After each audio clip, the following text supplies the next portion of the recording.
우리 함께 말씀 보겠습니다. 빌립보서 1장 3절에서 6절입니다. 빌립보서 1장 3절에서 6절 말씀입니다. 빌립보서 1장 3절에서 6절 다 찾으신 줄 알고 같이 읽겠습니다. 내가 너희를 생각할 때마다 나의 하나님께 감사하며 간구할 때마다 너희 무리를 위하여 기쁨으로 항상 간구함은 너희가 첫날부터 이제까지 복음을 위한 일에 참여하고 있기 때문이라. 너희 안에서 착한 일을 시작하신 이가 그리스도 예수의 날까지 이루실 줄을 우리는 확신하노라. 서로 떨어져 있지만 그래도 영상으로 만날 수 있다는 것에 참으로 감사합니다. 기술이 없었더라면 우리가 이렇게 만나지도 못했을 것 같습니다. 기술이 우리 생활을 편리하고 안락하게 연결시켜서 생각과 마음을 나눌 수 있도록 이렇게 발전된 것이 참으로 신기하기만 합니다. 오늘 본문은 바울이 감옥에 있을 때에 빌립보 교회 성도들에게 보낸 편지글입니다. 이 편지는 바울의 삶에 있어서 가장 가까운 이들, 바로 빌립보 교회의 성도들에게 안부를 보내는 편지로서 그의 마음이 아주 절실하게 묻어져 나와 있다라고 볼 수가 있죠. 지금 현재 바울은 감옥에 갇혀 있습니다. 감옥에 갇혀 있기 때문에 본인 마음대로 밖으로 나와서 사람들과 함께 식사를 하고 교제하며 이야기를 나눌 수가 없습니다. 얼굴을 맞대고 이야기할 수도 없습니다. 단지 글로서만 자신의 마음을 전할 수밖에 없는 사정이죠. 그런 사정 속에서 바울은 진심으로 자신이 전하고 싶은 말을 글로 전합니다. 그것도 바로 2절에서 이렇게 이야기를 해요. 빌립보서 1장 2절을 볼까요? 하나님 우리 아버지와 주 예수 그리스도로부터 은혜와 평강이 너희에게 있을지어다. 그렇습니다. 바울은 빌립보 교회의 성도들에게 하나님과 예수 그리스도의 은혜와 평강이 있기를 원한다라고 무난하면서 그 편지글을 시작합니다.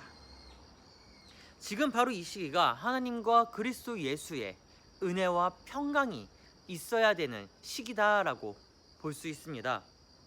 코로나19로 인해서 서로 만나지도 못하고 함께 하지도 못하고 나눔이 사라졌습니다. 그렇기 때문에 우울한 감정들이 계속해서 쌓여져 나가 힘든 삶이 계속적으로 연결되고 있는 것이죠.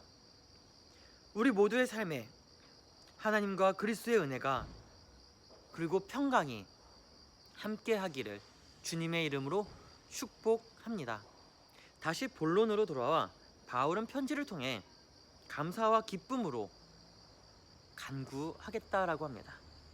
그것은 모두가 복음을 위한 일에 참여하고 있기 때문에 그렇죠. 지금 우리 사회에서 우리가 복음을 위한 일에 참여를 한다는 것, 어떻게 참여하고 있는 걸까요? 다른 것이 아닙니다. 우리는 지금 사회적 거리두기라는 사회운동을 하고 있습니다. 어렵지만 이 사회운동에 참여해서 그리스도인으로서 해야 할 사회 참여를 마땅하게 하고 있는 것이 오늘 바울이 이야기하고 있는 복음에 참여하는 일입니다. 그렇습니다. 우리가 이 운동에 참여하는 것 자체가 매우 어렵습니다. 지칩니다.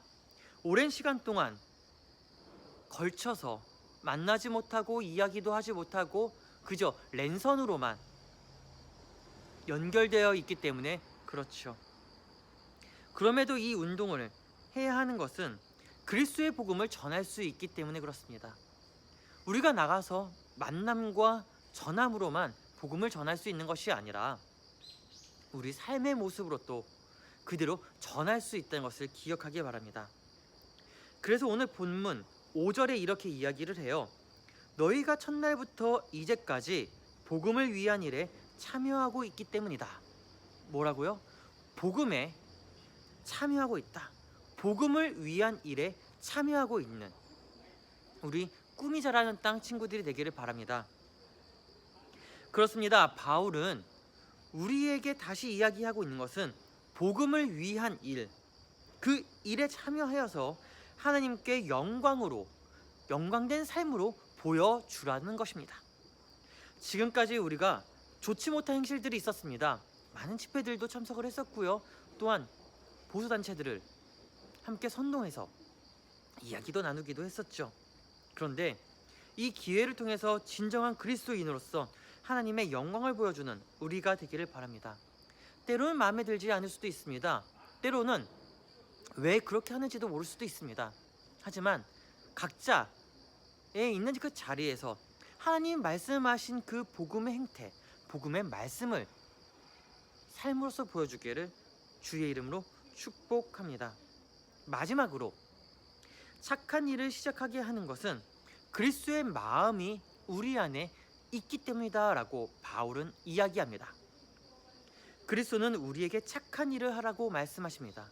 그렇다면 착한 일은 무엇일까요? 성경에서 이야기하고 있는, 그리고 바울이 우리에게 전하고 있는 그 착한 일은 무엇일까요? 그것은 그리스도의 뜻에 어긋나지 않고 부모의 말씀에 순종하여 사회와 협력하는 것이 바로 착한 일입니다. 사랑하는 여러분, 착한 일을 하는 저와 우리가 되기를 주님의 이름으로 축복합니다. 그 착한 일이 때로는 견뎌야만 하는 일일 수도 있습니다. 조금만 더 견뎌내기를 바랍니다. 견딤이 곧 복음을 위한 일에 참여하는 것입니다. 마지막으로 한 가지 이야기만 하고 마치려고 합니다. 우리가 아무리 잘 하려고 한다고 해도 주위에서 많은 이야기를 들을 수밖에 없습니다. 왜냐하면 각자가 살아온 삶의 모습이 다르기 때문에 그렇습니다. 누구는 이렇게 살았고, 누구는 저렇게 살았고, 누구는 그렇게 살았기 때문에 모두가 같은 삶을 살지 않았기 때문에 생각과 삶의 모습이 다르기에 서로가 다른 이야기를 할 수도 있습니다. 하지만 그 말들로 인해서 우리가 실망하거나 아파하지 않았으면 좋겠습니다. 왜냐하면 그리스도의 복음을 전하는 것은 내 생각으로만 되는 것이 아니고 삶으로 우리가 보여주는 것이기 때문에 그렇습니다. 삶으로 보여주는 것이 가장 큰 축복입니다. 우리가 그 축복을 전하는 멋진 꿈이 자라는 땅 친구들이 되기를 주님의 이름으로 축복합니다. 기도하겠습니다. 하나님, 이렇게 있다는 것만으로 해도 감사하게 하여 주시옵소서. 이렇게만 있어도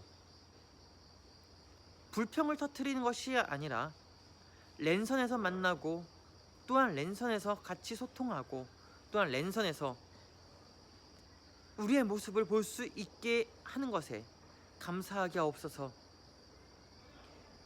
힘들고 지치지만 그 견딤 속에서 하나님의 복음을 전하고 하나님의 복음을 나타내는 우리가 되게 하여 주시옵소서. 감사하며 그리스도의 신 예수님의 이름으로 기도드립니다. 아멘. 주기도문으로 모든 예배를 마치도록 하겠습니다.